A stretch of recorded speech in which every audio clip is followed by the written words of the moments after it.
Good morning, everyone. It's a great pleasure to welcome you to the Critical Reflection session. My name's Tonya Goddard, and I'm a member of the ACECQA board. In this session, you'll hear from a diverse range of organisations of ways to leading the way in critical reflection practice. Today's presenters will help you get the most out of your quality improvement plans for staff development, and to refine your policies and plans.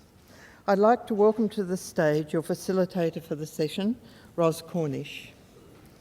Ros is currently the Chief Executive Officer of Lady Gowrie Tasmania and the National President of Early Childhood Australia. Ros has worked in the early childhood education and care sector for more than 30 years in a range of roles, including as a teacher, childcare centre director and public servant. She holds an early childhood degree, qualifications in business management, and in 2009 was awarded the TCCI Corporate Professional of the Year. Welcome, Ros, and over to you.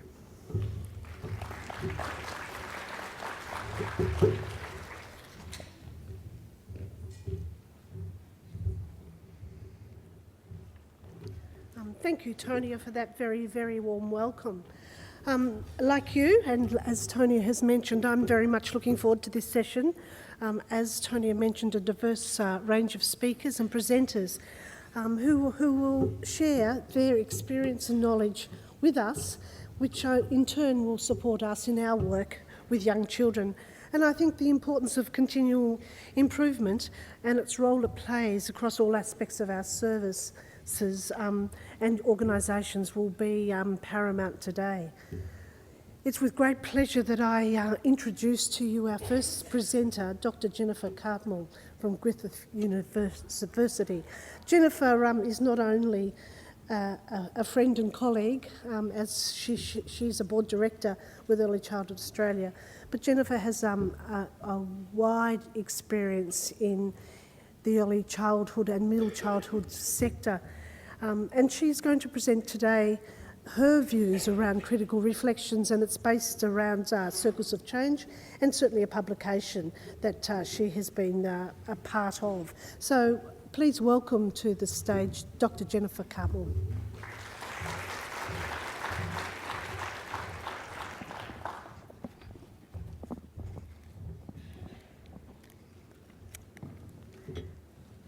Thanks, Ros. Good morning, everyone. I'm usually, when engaging in discussions around critical reflection, sitting in a circle with a group of probably 8 to 10 others. So I'm finding today quite daunting talking about critical reflection. But after the speaker before morning tea telling us about the way in which we needed to be adaptive in our leadership, I'm really excited to tell you about our Circles of Change project and research that we've been undertaking at Griffith University. So I'll just get myself organised.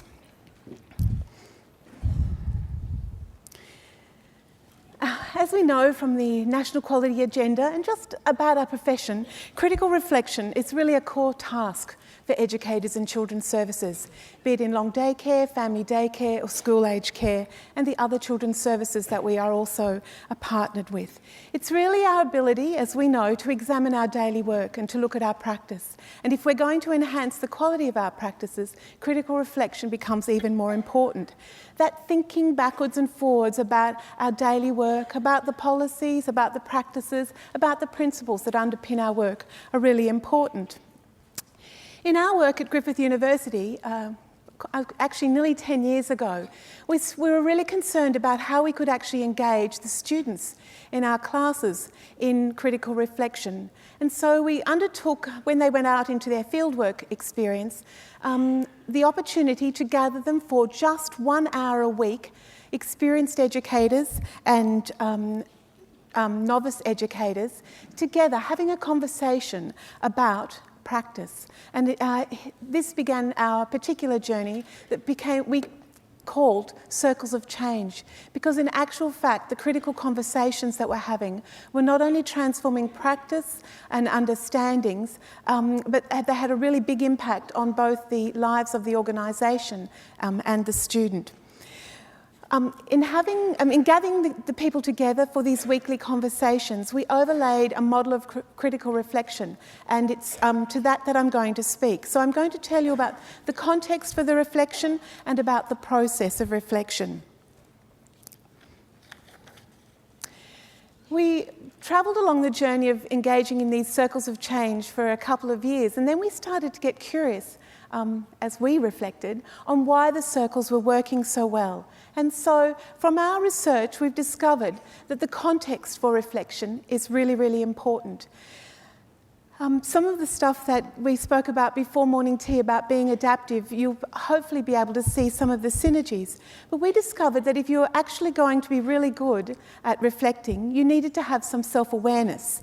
You needed to be conscious of what you do and why you do it. And you needed to actually be able to build relationships with the people in which you were working. It wasn't enough to be able to have a fierce conversation if you didn't feel safe and comfortable in the space where you were working. And the other important thing we found was actually about building knowledge.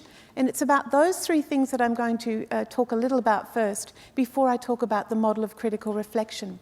It's really hard. When I was preparing for this talk, I was thinking, do I talk about the model of critical reflection first and then tell you about the context, or the other? Because the two things go hand in hand, and unless the context is appropriate, the model of critical reflection won't work. The model of critical reflection won't work unless the context. And so the two things dovetail. One of the things in relation to self-awareness is we really need to be very conscious of who we are and why we do what we do. We really need to be very aware of the beliefs and values and, as discussed earlier, the assumptions that underpin our thinking.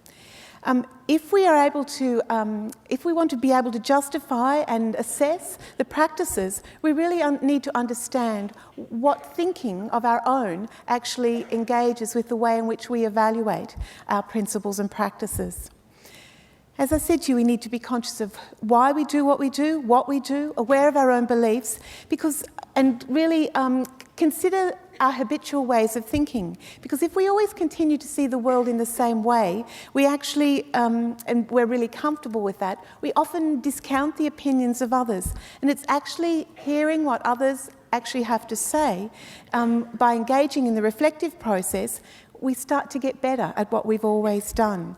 So our self-awareness really encourages us to go beyond the surface of our current circumstances, and so that we're not just reacting, we're actually deeply reflecting and trying to adapt to the circumstance. Because in actual fact, if we don't go beyond the surface, if we don't go beyond our preconceptions and our assumptions, we don't actually make a change. And so self-awareness is really important to that. Part of the process of the circles of change was a lot about being curious and a lot about asking questions. So we're in the self-awareness area, asking yourself, who are you? What do you do? And what do you hope to achieve through using critical reflection? And asking those very personal questions then spill over into the professional realm. The next thing we discovered that it was really important to build relationships if you're going to reflect critically, because the more the safer you feel in disclosing your values and beliefs, the more effective the reflection is going to be. The other thing that we discovered that it's much easier to critically reflect in a group or with others than it is to doing it alone. So if you're actually in a culture of dialogue, and listening to each other, you actually find common ground by sharing your knowledge and ideas. And in that situation, you're actually collectively able to look at ways of moving forward, and you're able to create the partnerships or the adaptations that are going to make a difference for children's lives. Part of that success in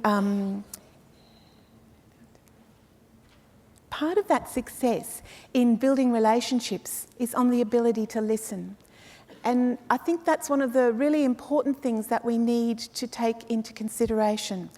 Often we think we're listening, and often when we multitask, we're perhaps not quite as focused on listening as perhaps we could be. Otto Sharma and Adam Kahane talked about 4 different types of listening. downloading, debating, reflective and generative listening. And if we're actually able to engage in the critical reflection process, we really need to be kind of operating at the reflective and the generative listening stages. I just did a workshop 2 days ago with a group of people who said to me, oh, we're really good at critical reflection. But when we started to interrogate their listening practices, they went, oh, yeah, we do. We're passionate about critical reflection, but maybe we're not using the listening skills that are really required to actually make some changes. Often downloading is just that very descriptive reflection, describing what we're doing, and downloading isn't really enough to actually dig deep, because when we download, we often think we're right. And when we think we're right, you don't notice that you're actually going wrong until something goes wrong. In actual fact, we have to shift from downloading to listening with quite an open mind. So actually suspending our judgment and really opening ourselves up to hear what other people are saying. So moving to reflective talking and listening requires us to actually step outside ourselves or move out outside ourselves. We've actually got to think a little bit more creative or listen more creatively and spontaneously, a very, not a static way, a very fluid way of listening, because we start to listen or to hear ourselves through others' ears. So it's a bit like listening with all our senses, our eyes, our ears, our body language. All that information is used in the listening process. So in the generative listening, it really widens our perception, and we start to become more connected as we really hear what the rest of the group is saying. And often in that listening process, as we listen to each other through each other's ears, the group itself comes together and actually decides what they must do or adapt or change practice to move forward, so that the group comes together through the process of listening.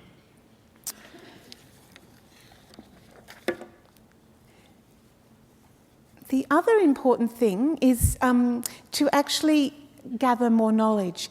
If we always think from our own perspective, we can see the world from what we're comfortable with, and as I said to you, from our own worldview. And we actually disregard theory, the research, the opinions of colleagues that are different to what we already know. So if we actually have a chance to have a listen to other alternative sources for our ideas, in actual fact, our practices are enhanced because we're actually thinking about ourselves through those other things. It's really important to have that layer of knowledge, and I think that's one of the things that I've found talking to people who have struggled with reflective practice with their centres or their staff teams. It's because perhaps the box in which, or the knowledge box in which people are reflecting or using for reflection in the brain is not as big as they would like it to be. So we need to also fill our mind, our thinking box with other possibilities from theory, from research and from other people's practice. So hearing multiple perspectives really helps us to then think otherwise about our practice and helps us to problem solve and try out new ideas. So sometimes, and these little excerpts are from our model, our critical reflection model, just excuse me, sorry about that. Sometimes in building our knowledge, we consider many perspectives, and sometimes we go to the unthinkable. And I was thinking about that today. The discussion about the broken arm was actually moving us to the unthinkable for some of us. You know, it was unthinkable to actually have a broken arm in a children's services setting. But in actual fact, it challenged us enough to then come up with some other thinkable ways and think otherwise about our practice. So that's an important part of the reflective process. We really need to build our knowledge about care and education so that our practices are ethical, are democratic, acknowledge the Convention on the Rights of Children in the way in which we do things. But we also need to also take into account the knowledge that we need around the political processes and the effects of privileging one form of knowledge over another has to do on our practice. Such complex work that we do. And so that our everyday language, the routines that we use, the practices, the expectations of parents, the expectations of colleagues, the expectations of the wider community, all that knowledge comes into play when we engage in critical reflection. And so it's important to actually, probably linking back to that self-awareness, it's really important to acknowledge where we're getting all our ideas and our thinking comes from, or what our thinking is challenged by, or as we move to and fro, by all these different things. So over the past 10 years, we've come up with this, what we call our circles of change revisited, where that coming together, that building of relationships, where we start to talk with each other in a conversation, engage in genuine dialogue with each other, where people feel really comfortable with processes, and to consider and think otherwise, and in thinking otherwise, usually to enhance the quality of our practice. We're adapters, as we were talking before. However, setting up our circle of change requires quite some commitment, and to ensure that it works really effectively, sometimes you need someone who'll take on the role of facilitator just to get the process happening. And part of that role is as facilitator of the conversation in this thinking process, where you've built a group to come together to have the conversation, is actually stepping back when the time is right.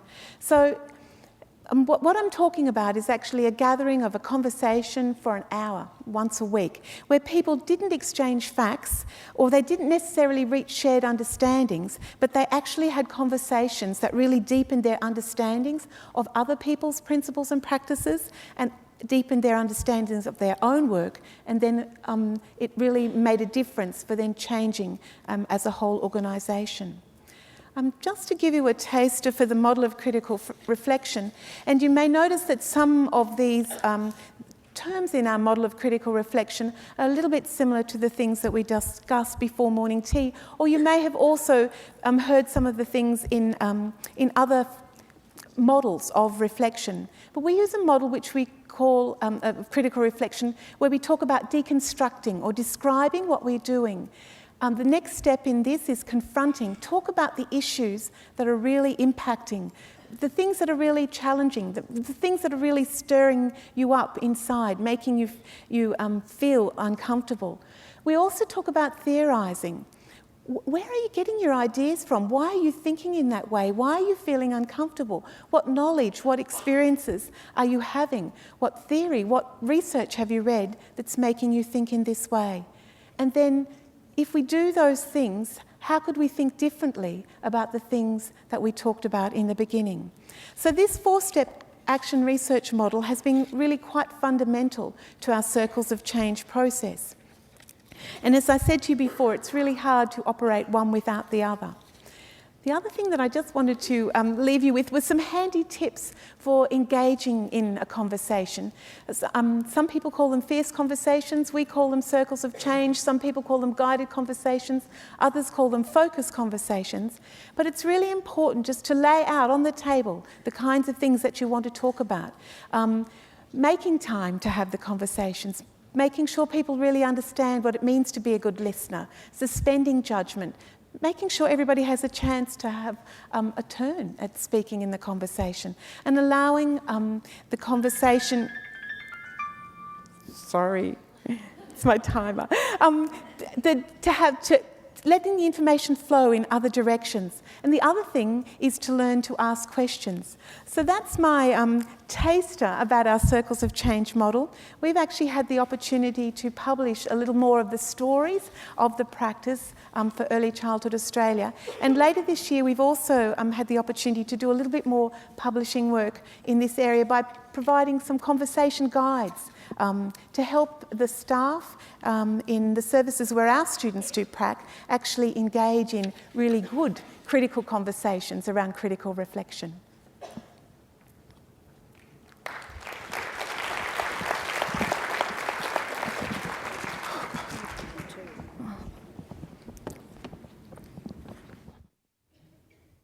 Thank Thank you, Jenny. And for somebody who has experienced the Circle of Change experience, how valuable and worthwhile that model has been. And it's really great to hear that you're working with students, Jenny, particularly around that theory into practice, and that reflective practice is so embedded in their learning so early in their professional career. So thank you, Jenny, for that. It was remiss of me to say that at the end of this session there will be opportunities for some questions. So as we work through the presentations, please jot down any notes or questions that you may have for our presenters. Our second presenter is Ian Ouchen. Ian works for Community Connection Solutions Australia. He has extensive experience in the sector, over 35 years, I read. You don't look old enough, Ian, can I say? Ian is also a board director of Early Childhood Australia, so I know him well. His work and presentation really focuses on developing capable people and healthy organisations in really diverse settings. So, Ian, I'm really looking forward to your presentation, and I welcome you now to present.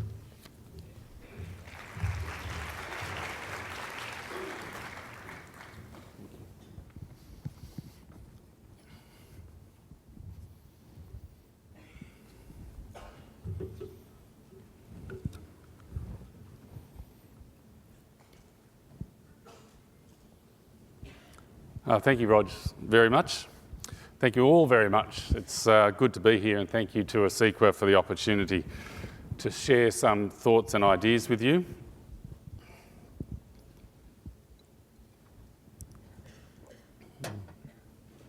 And I hope you'll see some synergy from some of my comments today with what Paul was talking about this morning, and some of the elements that Jenny was talking about just then on critical reflection. And have you noticed that children are great teachers? They're honest, genuine. Given the opportunity, they can be full of ideas and usually happy to share them. They're generally good listeners and happy to give a point of view. They know what feels right and what doesn't. They can be creative problem solvers and, for the most part, very supportive, but not always. It can take quite some time for a child to blossom into the capable and confident learner that we know is there. As educators, it can also take quite some time for us to see the fruit of our labours. So, here's one I prepared earlier. I'd like to introduce you to Scott. Scott was in my class when I was a new teacher. At the time, and even still, I thought it important that children have an opportunity to take responsibility for caring for their environment. So taking part in packing away was an important activity. One afternoon we were packing up outside and I'm busy handing out instructions. There were some very large plastic barrels that needed to be moved some distance to the equipment shed. Scott looked a likely candidate for the task. So I said, "Scott, do you want to get the barrel and put it away in the shed?" Accompanied by appropriate signalling in the direction of the barrel, Scott just stands there. No response. So I figure he hasn't heard, and I say it again a little louder. "Scott, can you go and get the barrel and put it in the shed?" I was a new teacher, very skillful.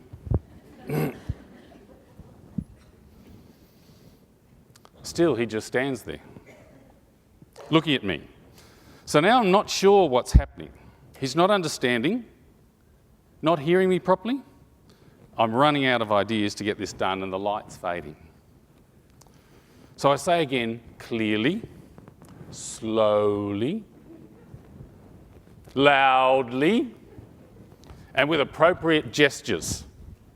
No complex words, nothing new, nothing he hasn't done before. "Scott, can you go to the back fence, get the red barrel, and roll it up to the shed?" Notice the additional cues and prompts. Nothing. I can see him thinking, but he just stands there. Well, I'm out of ideas, surprised by the whole situation and feeling a bit inadequate. Now, Scott was a nice boy, amiable, gregarious, likeable, quite clever, easy to get on with. There are children around him everywhere, packing away, but he just stands there. The extended pause continued while I struggled to think of what to do next. And then finally he said, and in a very deliberate way, no.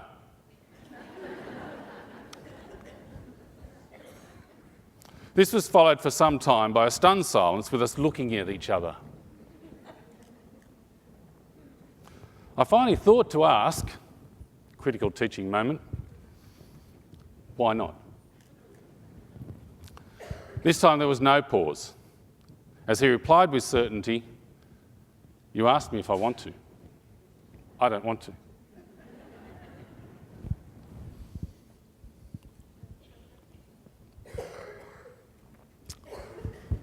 I've learned a great deal from the experience, not the least of which not to phrase an instruction as a question. Most immediately, though, it made me wonder how I might have responded had it been one of the more challenging children in the class. Would I have given them the same opportunity?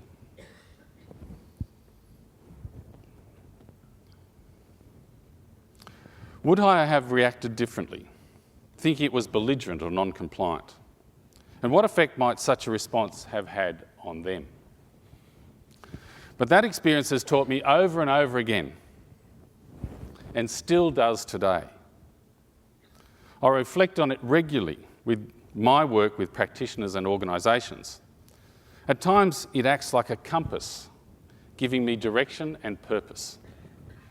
The more I think about Scott in those moments, the more I understand and the more impressed I am with what he was able to do. Let's not mention my skill. Let's put that aside. In those moments, Scott was thoughtful and deeply involved.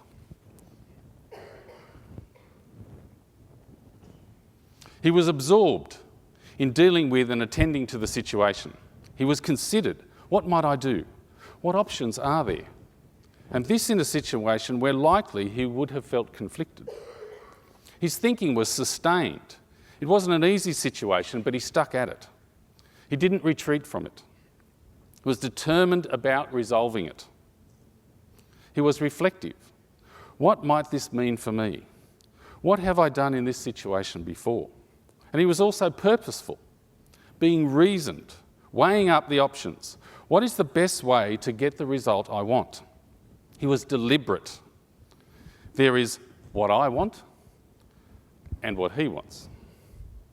I better put some energy into this. I hope he's prepared to wait. He was courageous. There's a possibility here that this could go pear-shaped. But he didn't want to do it, and he said so. Perhaps he did a short but focused risk assessment. He couldn't be sure what might happen, but he gave it a go, and he shared his view with me, even though he could not have been sure of the consequences. He was forward-thinking. After much consideration, he made a decision for the future. What strikes me most is how thoughtful Scott was in that situation. We know that children's learning is more meaningful when they are involved in this way, and that is the same for adults. In this example, Scott captured me in the thoughtful, purposeful process, and as a result, I subsequently became more intentional in my future work, and I continue to gain a deeper understanding of myself and others through this experience, even though it occurred over 30 years ago.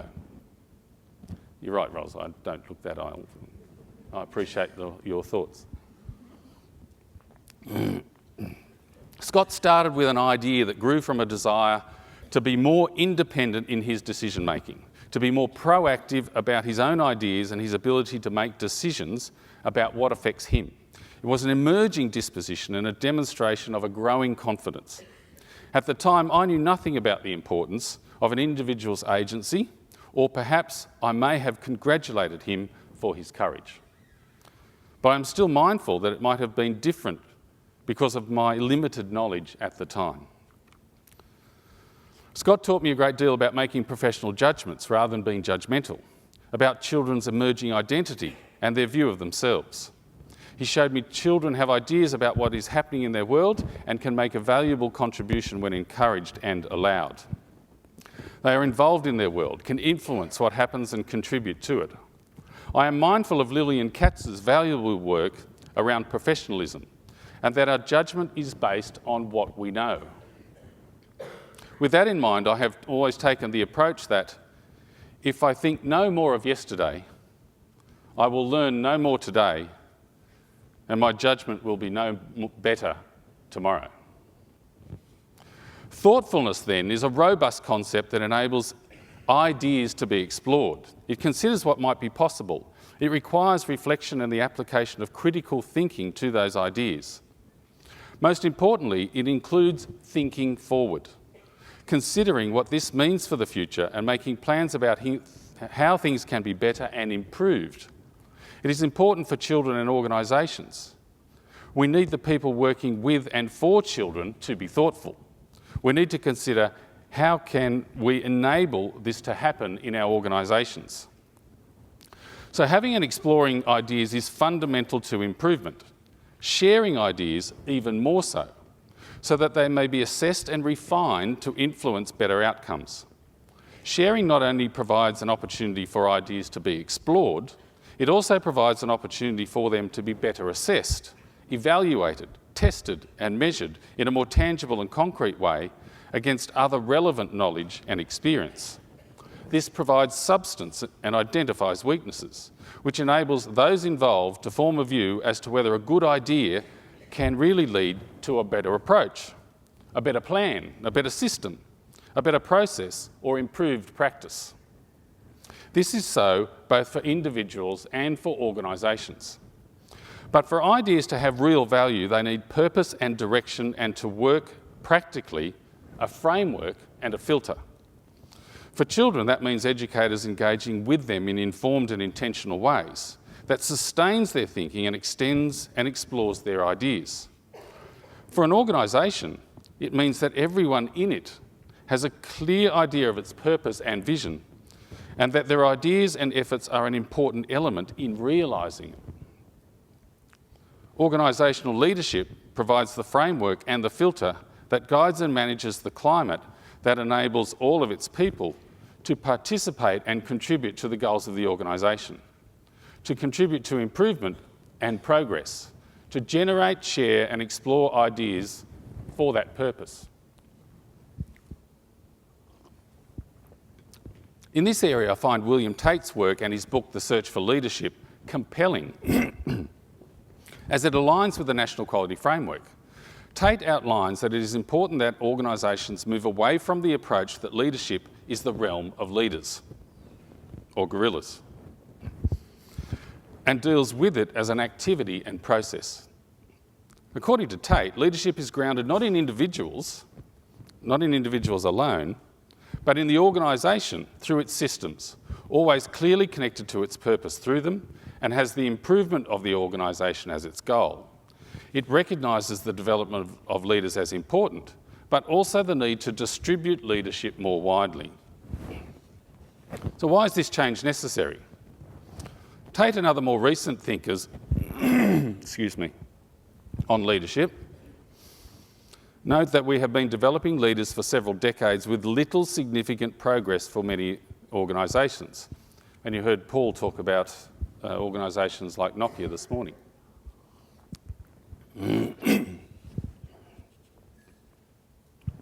As evidence, they refer to examples where investment is made in training the leaders and managers, which by itself may be useful, but there is little improvement in the organisation or progress towards its goal. Only the individual benefits. Also, I think many of us could think of the examples where someone in a leadership position who has developed knowledge and skill moves on and leaves a significant gap in the organisation. At the heart of the problem is using leadership development of individuals as the path forward without considering the necessary improvement needs of the organisation. Tate outlines that whilst we recognise leadership and management as separate roles, that in reality leaders must manage and managers must lead. In many cases, the heads of organisations spend the majority of their time managing, not leading. For an organisation to be capable, it must manage its systems well, including their interrelationship. To explain systems better, we can look at a number that sit within most organisations, including the children's sector. Each organisation needs to have a quality assurance system, in our case to respond to the National Quality Standard and assessment and rating. A part of that response means organisations may need to adjust part of their people system by introducing or updating an induction process.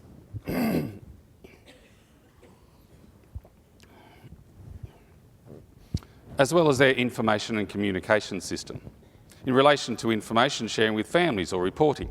Other systems would include culture, governance, finance and administration, property and environment, which for services like mobiles would include transport.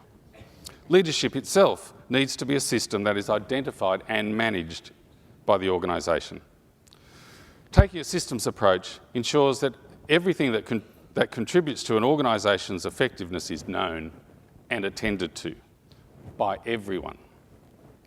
It contributes to the climate of the organisation being positive, that everyone is connected and contributing to the same goal. This fits well with the learning framework statement that everyone should consider themselves leaders, have clear direction and use reflective practices. It also aligns well with building a positive culture that enables people to generate and share ideas in a safe and supportive environment. I'm just going to move sideways for a fraction and spend a quick word on the common adage, don't come to me with a problem, come to me with a solution. This is completely disempowering. Not everyone has the same knowledge and skill. Not all of us can see the solution, though the problem might be clear. We want people to identify where the organisation can improve and be part of the solution by contributing their ideas and listening to those of others. It is critical to improvement. Identifying a gap in a system is a product of people being active and engaged, involved and paying attention to what's happening around them. Tate has a very good analogy regarding seeing leadership as usually dealing with individuals, but not managing the systems that support them.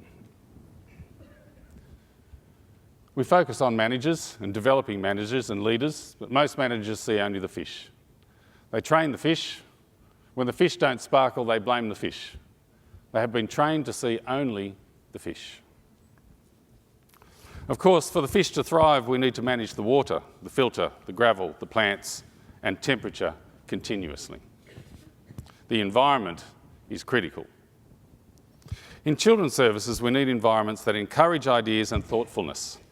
We need those ideas to be shared, explored and challenged, and through the lens of the purpose and vision of the organisation.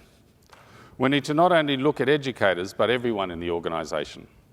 We need to look beyond developing individuals to improving the ability of the organisation to drive quality outcomes for children.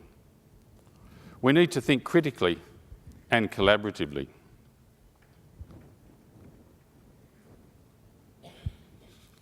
We need to continue to listen and respond to children's voices. Here is one that prepared me earlier, and it goes on still. Thank you.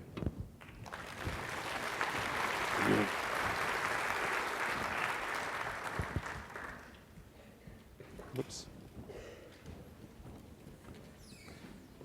Wrong one.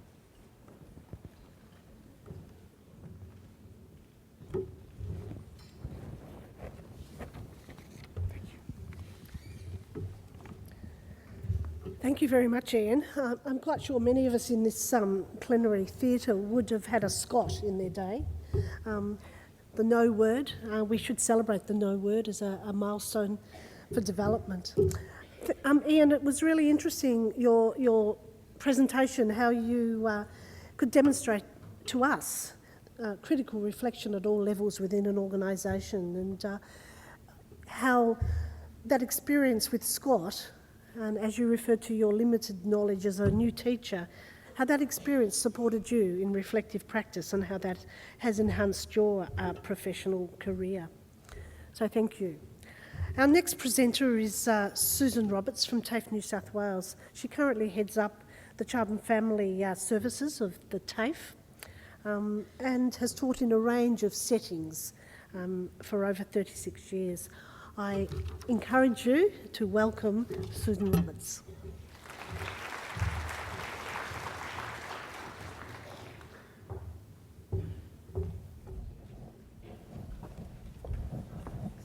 Thank you.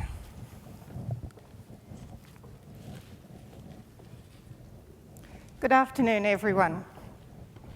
I'm going to start with a short story, and I'll try not to bore you. When we reflect, we look back on past experiences and what we've learned from those experiences and how they can contribute to the future. My first experience with teaching was in a kindergarten classroom. 36 children back in 1976. So for those who weren't born then, I apologise. It was a time when I was excited and really looking forward to having an advisor who could welcome me to the school and assist me on my journey in life and my professional journey. So I set up the classroom ready for the kindergarten children. I had a lovely book corner, books in baskets near the floor arranged around. I had a lovely group with artwork, and there's a group drawing, and I was actually working with the children, and they were telling me stories about their pictures, and I was writing down their stories for them. And some of the children started to copy the stories that I'd written for them. My headmistress walked in, and the first thing she said was, "Good morning, Miss File. What are the children doing sitting on the floor with their books? Children are not to sit on the floor with their books. It's bad for their posture. The children should only read at their desks." And I just looked at her in shock.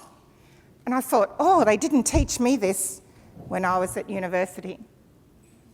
And then the next thing she said was, "What are those children doing writing over there?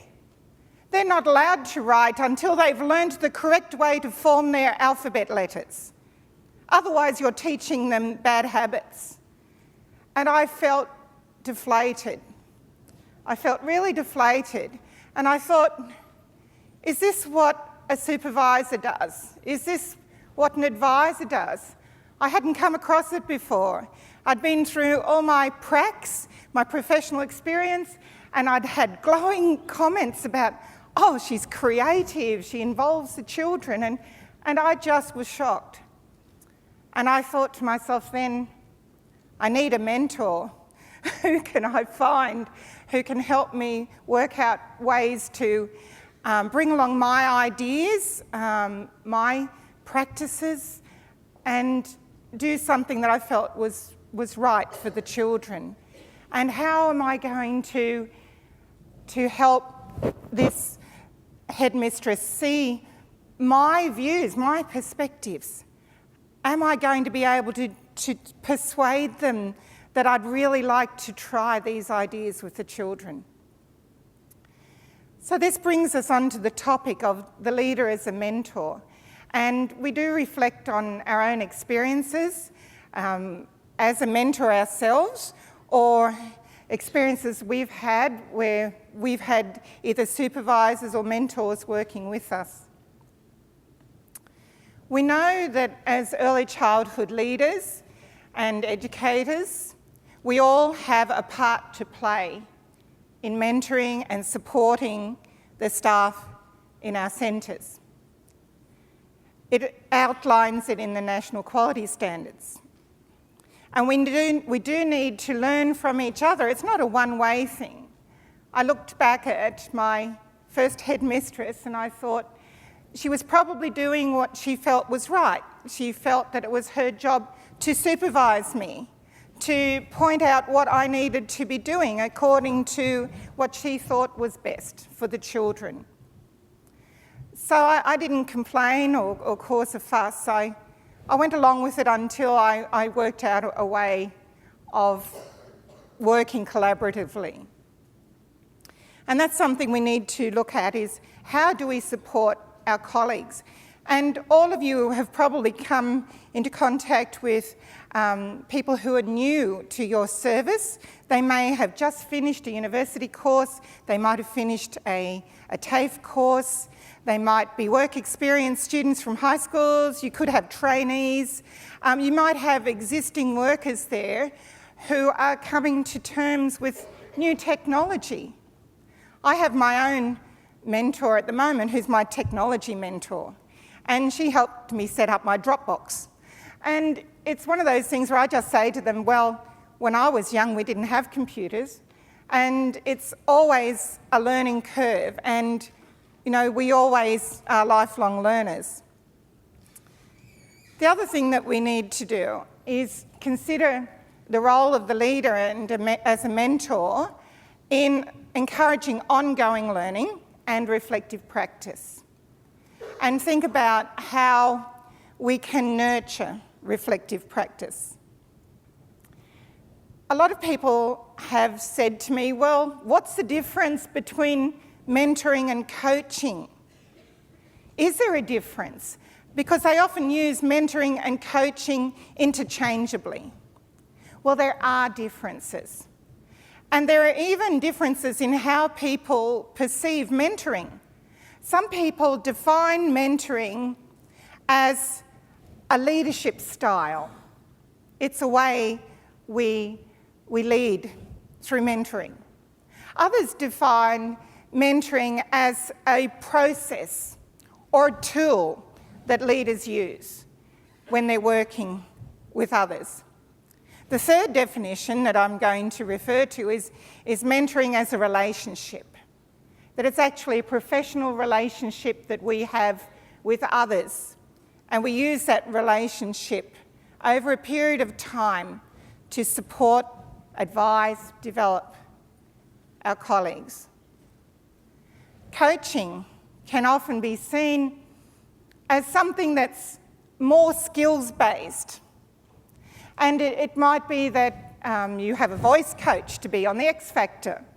It might be that you have a basketball coach or a coach in a life coach, could be a life coach, any other coach. And often they're looking at knowledge and skills and your strengths, and they're looking at particular goals and outcomes, and they may be short-term over a period of time. Whereas a mentor, they do recognise skills and abilities in the relationship, but they're looking more at long-term aims or goals.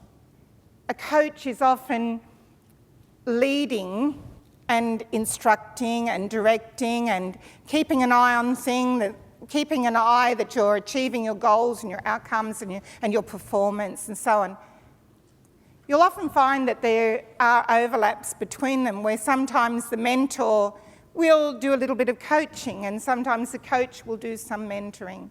But there are differences, and I'll outline those now. So I feel that mentors are more a guide. We often see them as wise and trusted counsellors, and they share their wisdom, advice, they inspire, they motivate, they question, affirm, empower, or transform. It's often a voluntary role. People aren't always paid to be a mentor, and often it's something where somebody will approach you and ask you for your advice or your help or your support. If they ask you for your advice or help or support, that's wonderful, because one thing we don't want to do is to push down our ideas and create a lot of mini-me's, or a lot of clones. That's not what mentoring is about. Mentoring is not about directing someone.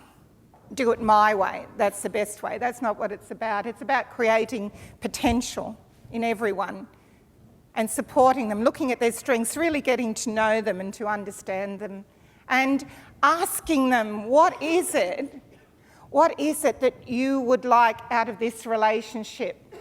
What are your expectations of me as a mentor? Because Some may want you to offer a lot of advice and support. They might be very new. There might be others who are quite experienced themselves but just need somebody who's a co-inquirer, someone just to run things past. Everybody is on a different professional journey in their life, and they're all at different stages of learning. So if we're going to be a mentor, think about what the other person is asking of us. What are they expecting of us? Because one size does not fit all.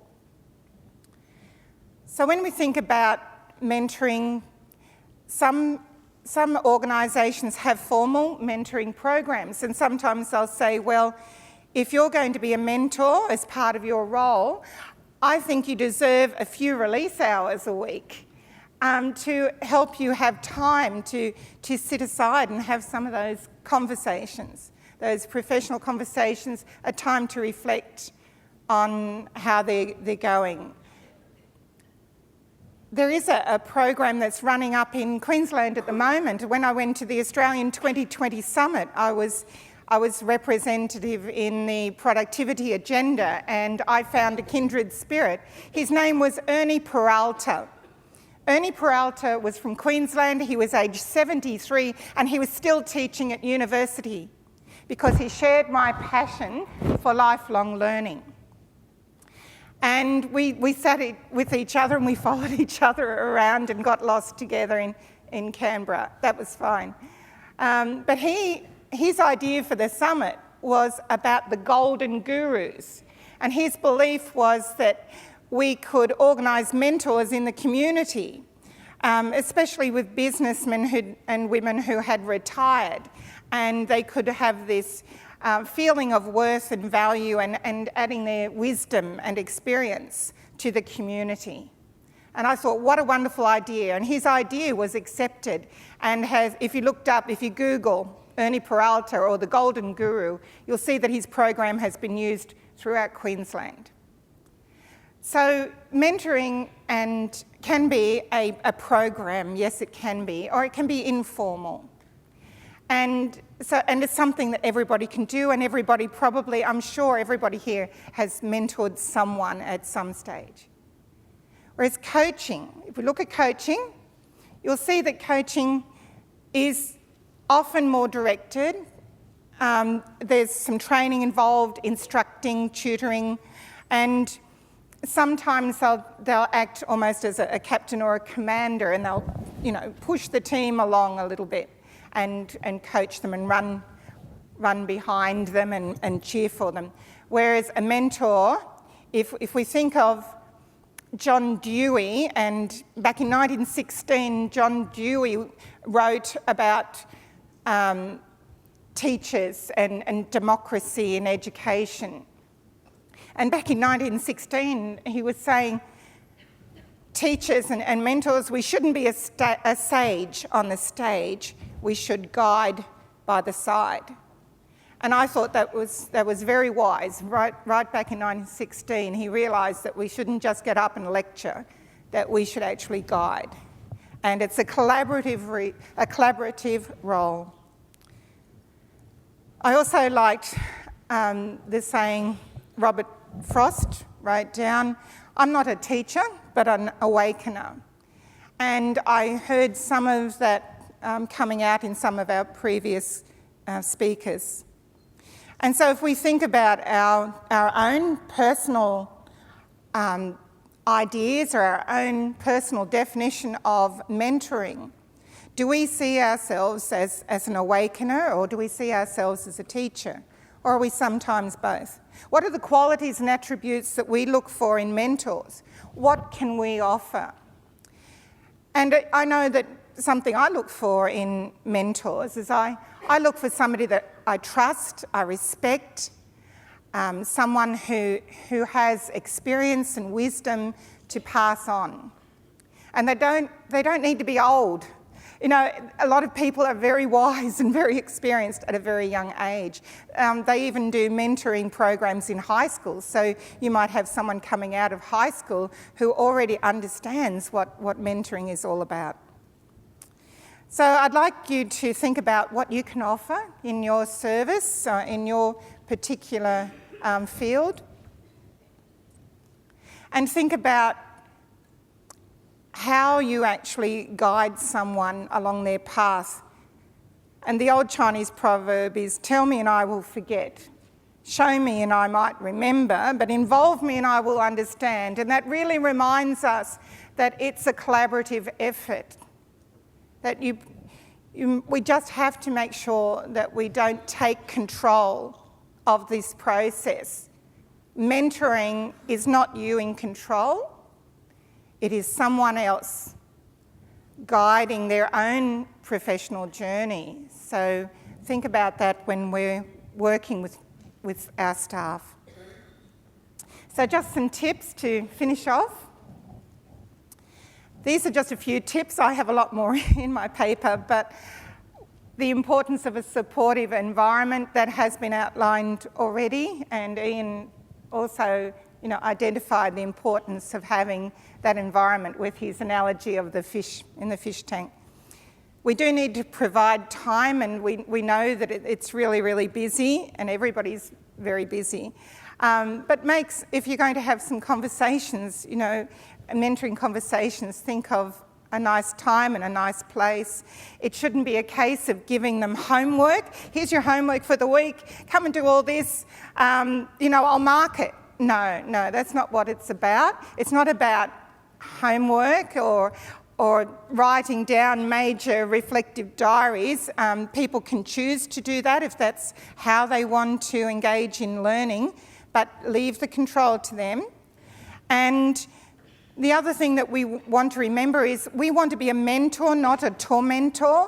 We're not there to make life difficult for them. We want to create hope and optimism. We want to share their professional journey. And I know that as a TAFE teacher, I'm always delighted when I go out to supervise students and I see some of my past students out in the workplace. I see past students going on to university studies. I see them coming back as TAFE teachers or university teachers, and it's wonderful to see their journey. It just makes me feel old sometimes.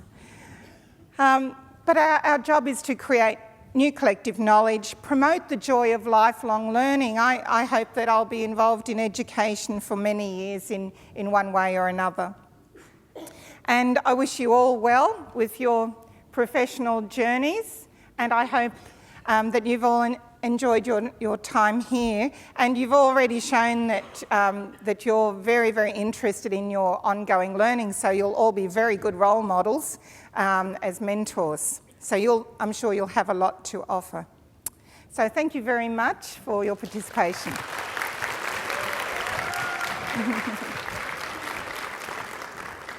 Thank you. Oops, I went back. Thank you.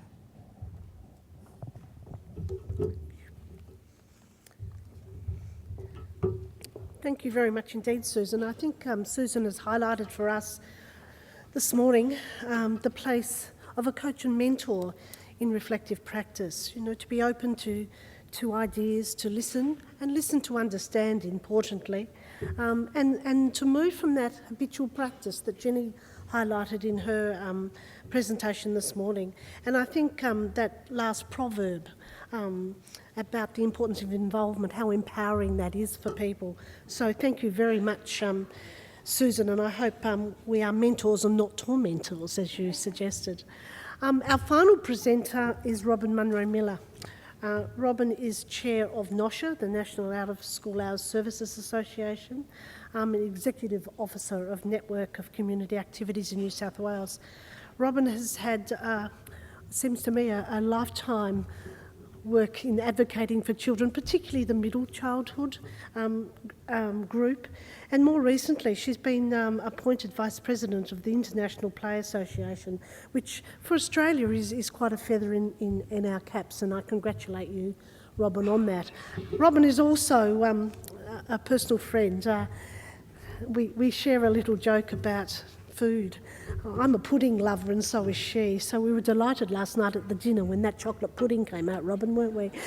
And we made sure we had it, with some juggling with our people at the table. So please welcome Robin Monroe-Miller.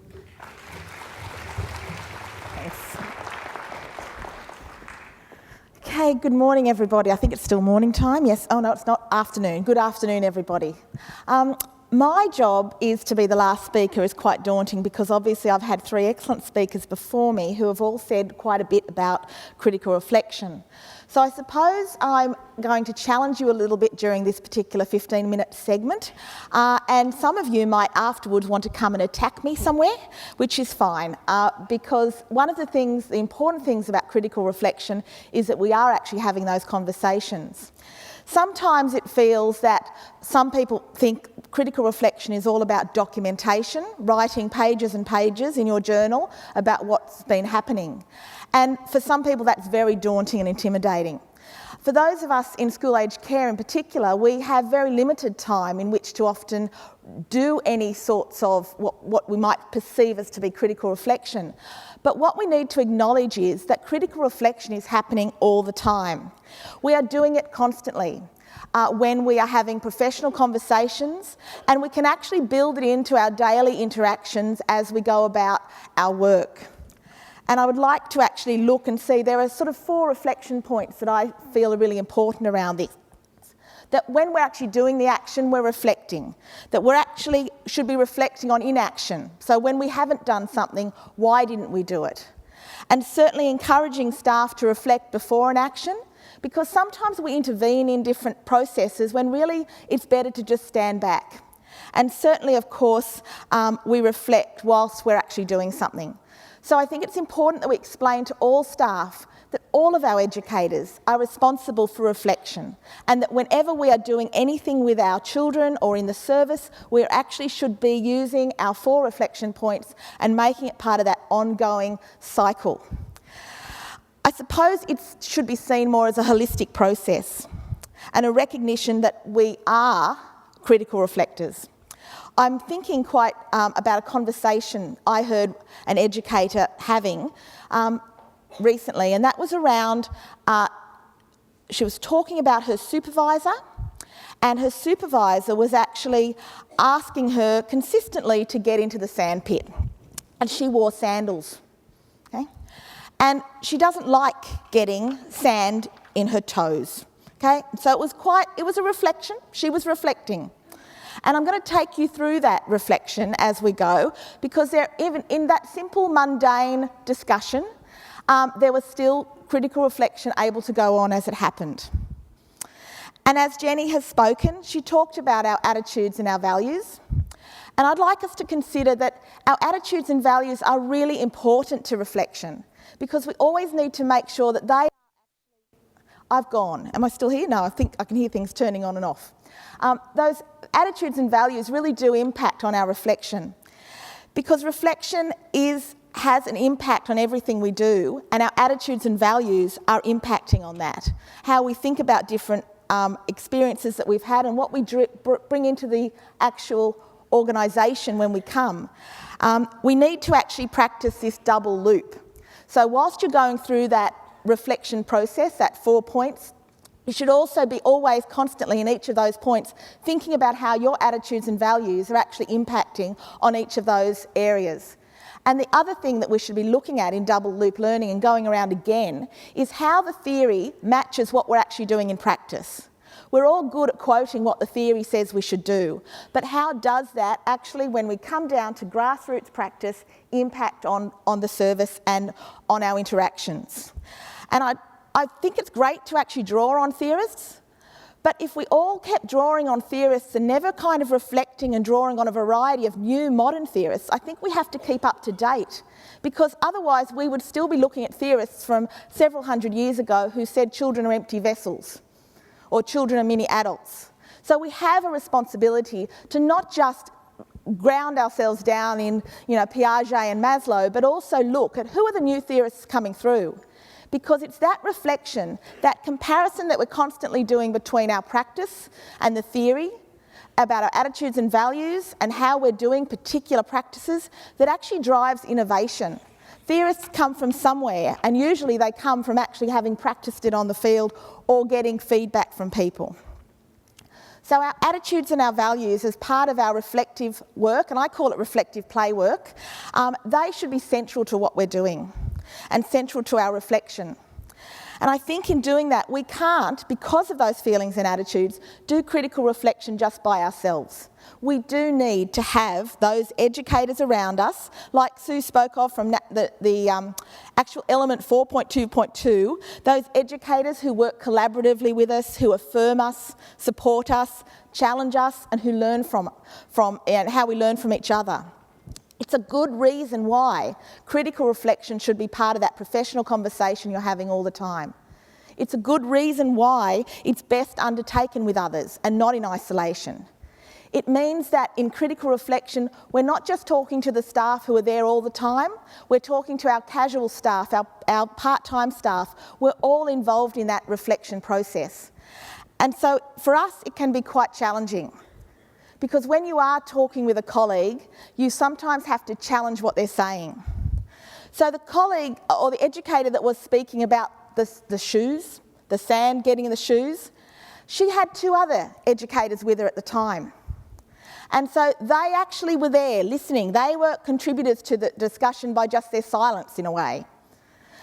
But I would have challenged those 2 other educators that they have a role to be basically challenging and saying, why do you think you don't like it? Why do you think your leader or your director is making you get in the sandpit? What do you think is happening at that process and why that's happening?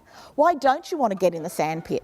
Why are you wearing sandals if you know you're going to have to get in the sandpit? Have you considered other options? So they're not giving them the answers, but it takes educators to challenge each other with those questions. It takes basically what I call the 3 Bs. You have to, in your role, when you're with your educators, when you're with colleagues, be brave, bold and bolshy. If we can't ask each other those hard questions in critical reflection, then who else is going to ask them?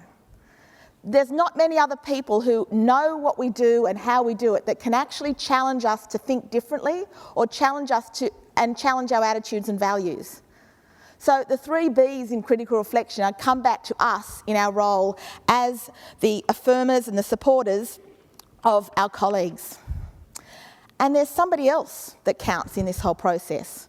And I know for a fact in school age care it is critical that we include them. And that's our children.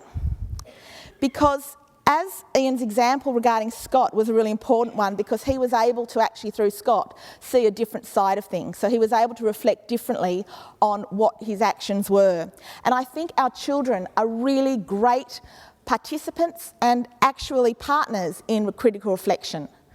And I wouldn't have them writing this all down, but I would encourage people to have those conversations with children and to sometimes look through their eyes, or if you've got school age care children, I can assure you they'll quickly tell you what their opinions are. I remember that there are certain elements of the quality assurance system that when I was working through it at a school age care service had a number of challenges associated with it. And we had these surveys that said, staff act like they like me. And when we got the surveys back, I looked at them naturally from the children, and I was looking at all these people were ticking no, all these kids were ticking no. And I kept thinking, I want to know why. And every time I looked at a child, I'd think, you little, what do you mean we don't act like we like you? And so we're getting annoyed. And in the end, I thought, which child do I trust that won't feel threatened by me going up and saying, excuse me, why did you tick no? Because there were too many no's coming in. And fortunately, there was Max. Like Scott, there's always some wise oracle who can help me. And I asked Max, some of the kids have ticked no. And I said, and I noticed you ticked no as well. And it's all right, you can say no, that's not a problem, but why? And he looked at me as if I was absolutely stupid. And he said, it says staff act like they like me. And I said, yeah? And he said, well, they don't act like they like me. They do. Okay? And that perception immediately made us do, whoo, okay? But we could have gone through and not actually related to what the children were seeing from their eyes. In the same way, why, if that that particular educator's getting into the sandpit, how does the child feel about that person getting in the sandpit? Now, if you're a 9 or 10-year-old, you probably wouldn't be too impressed with somebody climbing in a sandpit with you. Okay, particularly an adult, they'd call you some sort of random and tell you to get back out again. And so the children's perception of whatever experience they're having, we really need to take into account and have those conversations where we can. And obviously it depends on the age of the child, but never underestimate the idea that children are partners in that critical reflection. They can be our strongest critics, they can shine that mirror on us, and they can also be our participants in helping us to actually improve our delivery. But there's another side to children and the role of children, and that is what I've seen, sadly, increasing, and that is that children, in a way, have become the subject of our critical reflection. And it wouldn't be a session on critical reflection if I didn't try and challenge you to think about this and think about your role in the service and what role you are actually playing. Are you actually hovering, watching and using those children as the examples for your critical reflection? Are you actually making children, in a way, the victim of the process? And I illustrate this point that the conversation that I used from the particular staff member about the shoes and the sand, and the 2 educators that were with her, was actually me standing in the toilets last night at the gala dinner while 3 different people were in the cubicles having a conversation. It was a professional conversation. It was a discussion. But how many of us document children's conversations in detail or watch children constantly and have them recording and recording information about them? And what is the impact on that for our children? Because critical reflection shouldn't be about them. It shouldn't be about the children. It should be about us and how we respond and what we are doing. And there is a number of different patterns happening that I'm seeing increasingly where people think it's appropriate to document and use critical reflection to continually critically reflect and display children in this way. And I suppose the question here is about what are the implications for our future society where there is no expectation of privacy, where it is appropriate that we say in the name of our role that it is appropriate for us to document in a way that actually has conversations recorded and then publicly used or publicly discussed. Because children need to have that privacy respected. We need to teach children about privacy. We need to make sure that what we're actually doing is critical reflection about how to improve our processes and our practices, not critical reflection on what they're saying and using that. Because you cannot practice reflection without doing some reflection on how we're utilising the documentation and our reflections. And I suppose if there was any message that I would want to deliver about critical reflection, I would ask that we make sure it is an opportunity to reflect on our role and to ensure that it doesn't actually colonise or destroy, segregate or isolate, because children actually deserve the fact to have that time in their program to be them, and that our work is not the pursuit necessarily of an adult agenda, but it's responsive to children. We do have responsibilities, and one of our responsibilities is to make sure that we actually tread lightly in that role, because if we don't, I question what the consequences are for the future. So, thank you.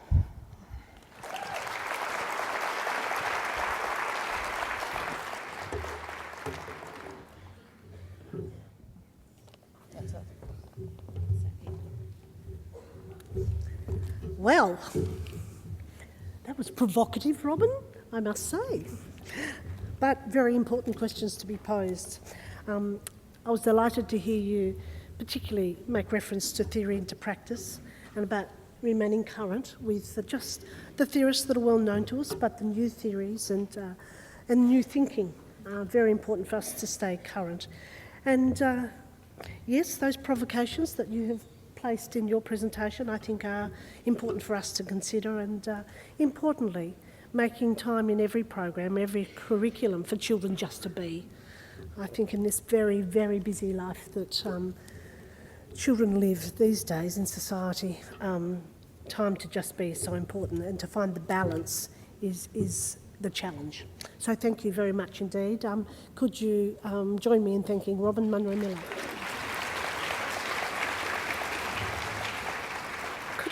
Could I now ask that the other three presenters join Robin on stage? And we certainly will welcome any questions from the floor. We have microphones.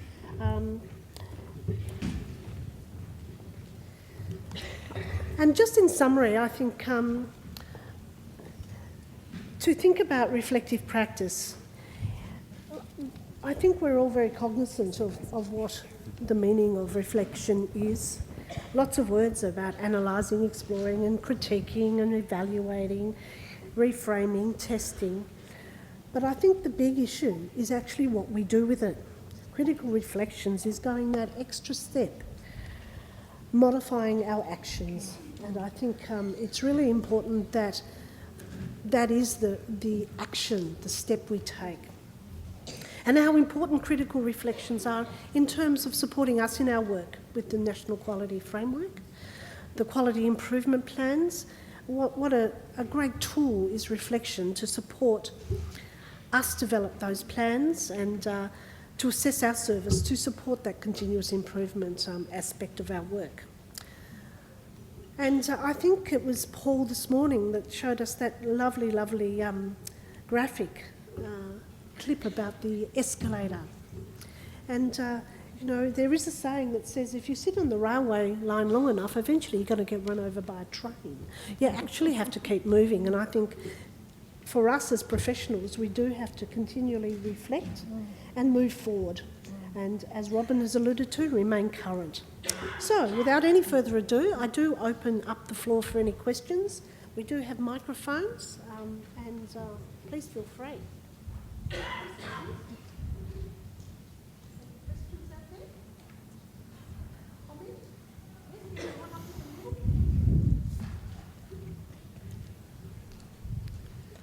Hi, this is, I guess, for everyone. We have a lot of, I guess, young, inexperienced educators working in our field, Generation Y, who sometimes can be very fragile around how we talk to them. So one of you had raised about the educator asking the other educator why you didn't have your sandals and what's the reason why you don't want your toes in the sand. And sometimes people can take that as a bit of an attack or can take offence or feel like you're having a go at them.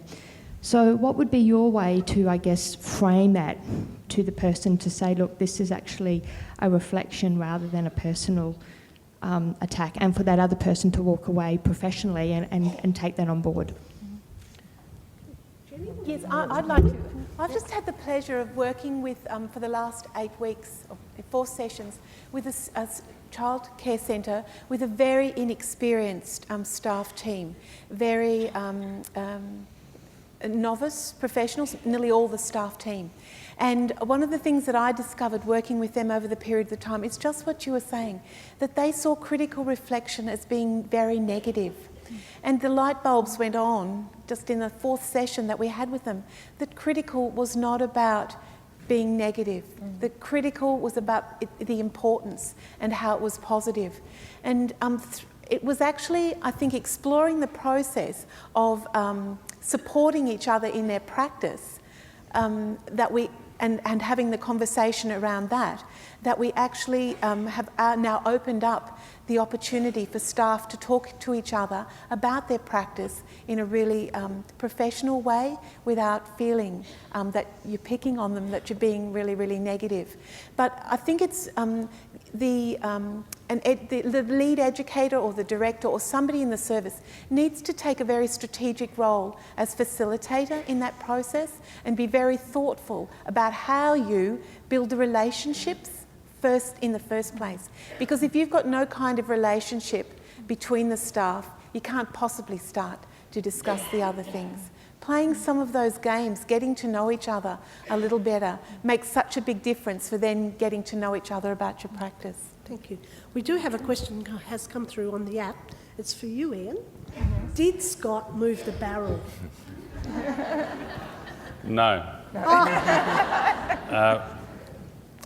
I essentially evaluated the errors of my ways and my inadequacy as a teacher, and having him demonstrate his maturity and thoughtfulness, I went and got the barrel myself.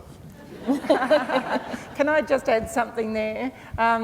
Sometimes we are our own worst critics, and sometimes we do, beat ourselves up. We're a little bit harsh on ourselves.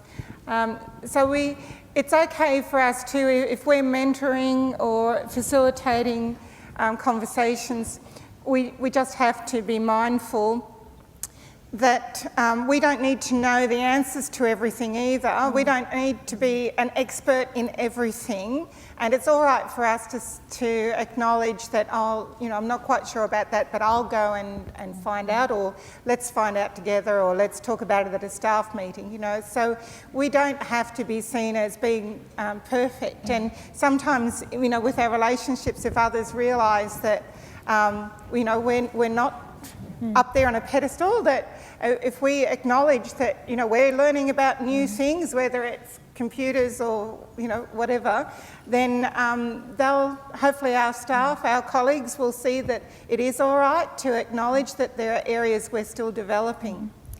And I think just to pick up on that point, we are important role models for that, to actually ask ourselves the questions, or say to our teams, I'm not sure why I did this in a certain way, or I'm wondering why, we would do something. So if we're asking the questions themselves and also questioning our own practices, I feel it actually allows, in a way, a culture of permission to say, I don't have to be right in everything, and I can reflect back and I say, I might have done something different. But I think that is an area that does build trust, and you need to build trust. Definitely. But start by not being perfect. Yes. Start by being perfectly imperfect. I think right at the beginning, when we meet people and we start to, first we have to make contact, and then we need to connect. And connect means we need to listen and get to know people and use the language that connects with them. And right at the outset, we need people to understand that this is how we work together. And it goes right back to, I talked about systems a bit, and I think one of the strengths is our recruitment and then induction of people. We need to demonstrate to people right immediately and very sincerely that the reason that expect that I'm going to come to you with guidance and direction. I'm going to have conversations with you, and I do that on the basis that I respect you. There is no way I am going to ask you to do the job that we think is the effective and valued job for children without giving you some guidance and direction about what that job might look like. And I'm going to explore with you and ask you what you think that job looks like and what you can contribute to that conversation. Give me your ideas. And we'll do that right at the beginning. Now, it then takes us to bring them along with us and finding opportunities to demonstrate that respect. But I think that needs to start immediately in order that relationship can lead to a trusting relationship. Which is exactly the same kind of trusting relationship around the learning process.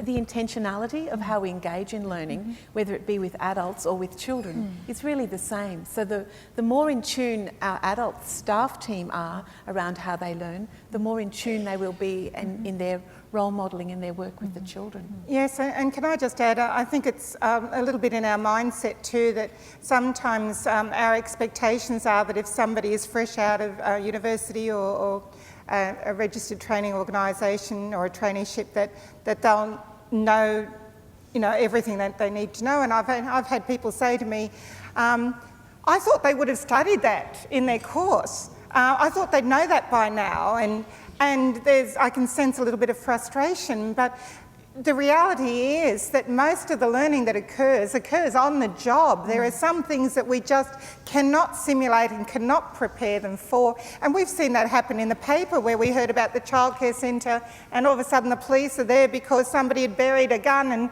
and 54 rounds of ammunition or whatever in their front garden. You know, we can't teach all this at university, but we can certainly help them with problem solving. We have a couple of, there's a couple of questions in the audience. I've just had a message. Could you put your hand up if you had a question? Oh, over the back here. Thank you. Just a question, actually, and I may be being pedantic, but we've seen the words reflection and critical reflection used as though they're the same, I feel, in the presentations this morning, and I actually feel that there is a critical difference between reflection and critical reflection. Would somebody, perhaps Jenny, you could talk to that?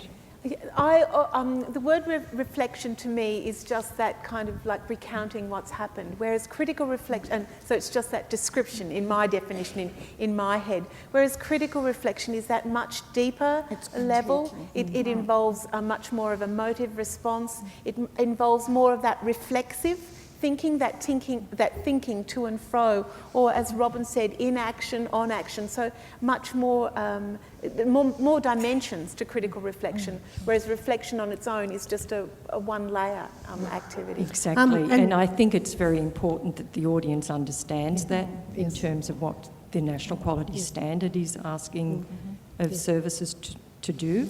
You can't possibly have any kind of transformational change or enhance your quality if you actually don't engage in that more multidimensional type of reflection, which is what critical reflection is. And in good form, I did Google last night, critical reflections, and I do have the definitions in front of me, and clearly the difference that I highlighted in that research that I undertook was the action research, the project work, the case studies that are undertaken, a much deeper level of reflection is critical reflection. That was the difference that was highlighted in my research last night. Can I just say one more thing about that? One of the things that I'm finding that is really, really hard in relation to critical reflection is around that box of information that people have.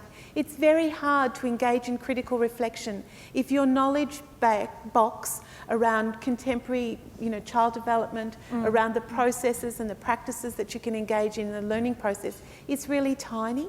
And as part of engaging in critical reflection, I think we have a real obligation to make sure that our knowledge box of understandings and ideas is grown at the same time. And so that I think sometimes engaging in the critical reflection process means also introducing some new knowledge, and so it's a building process. And I think it's really unfair to expect people to engage in deep level critical reflection if they've only got a small set of knowledge on which they can work. We have a question in front of the lectern here. Oh, hi. We just wanted to ask, we understand the importance of critically reflecting, but it's a documentation question. How much is enough, and like what should we be doing? Because I know in our service it's like, we have to document we do this, we have to document we do that, we have to document we're reflecting, critically reflecting. How much is enough, and like what should we be doing? Can I answer that first? Yeah, there's a lot of documents and a lot of reading. I don't recall anything in the reading that says we need to document a lot. Yeah. But I read a lot about how we need to make professional judgments that allow us to choose what is significant about either our own learning and our own critical reflection, deep, thoughtful reflection, and children's learning and the progress of children's learning, where that is significant to the picture of the child and where it might be significant for us about extending that child's learning. So when I look at documentation, I say it's not how much, it's how significant and to what extent is children's learning affected, and to what extent is our thinking affecting children's learning. So I don't have an answer to how much, but only in as much to say you'll make professional judgments and choices about what is the most significant of an event, or of reflection, or of critical reflection. You make that judgment. I think that's what you record. And I'd like to just add on to that, is about that documentation process. When the National Quality Framework was being developed, I was on the reference groups where it was being developed. One of the goals of that National Quality Framework was that this new system would reduce paperwork. Okay? And it seems that in many cases, and we need to reflect on where this is happening, but we are increasing our documentation, and those sorts of questions are very common and being asked by everybody. How much documentation? And so I suppose, being contentious again, the original intention was that the assessment and compliance officer from the regulatory authority would have a conversation with us, and that they would capture in that conversation the critical reflection we were doing on a number of areas, and that we would be able to have those professional conversations. It wasn't who dies with the most paper wins. It was definitely a case of we're going to reduce that, and people are going to come in, and it's not a ticker box system, it's a conversation. Yes. And some states and territories are doing that really well, and others have still got a place to go with it. But I think we as educators need to be empowered to say, this is about our children, and if we're spending all of our time documenting, what does that say about the quality of interactions we are having with the children in our services? It's okay, Robin, you can say that. And I think we need to make that the last question, obviously, lunch is looming. But I think it's the quality of the documentation, not the quantity. Be succinct and meaningful and purposeful in your documentation. But I don't think it's the quantity. It's not the quantity, it's the quality. So thank you. Can I just invite Tonya Goddard back to the stage to close this session? And thank you, everybody, for your participation. On behalf of us all, I'd like to thank Ros, Ian, Susan, Jennifer and Robin. On behalf of us all, thank you very much for an excellent session. It's wonderful to hear how members of the sector are embracing critical reflection and bringing it into everyday practice. Just before I'd ask you to accept a small token of appreciation, I'd also like to say that ACECQA's made donations to your charities of choice. But I also can't help thinking, Ian, with your story, I don't know about others, but I kept thinking the moral was going to be that you didn't say please. So... You wrote please? Oh. But then I recalled, I actually didn't say please. So if I could ask... It wouldn't have been authentic. So on behalf of us all, thank you very much, Ros, and to all of the panel.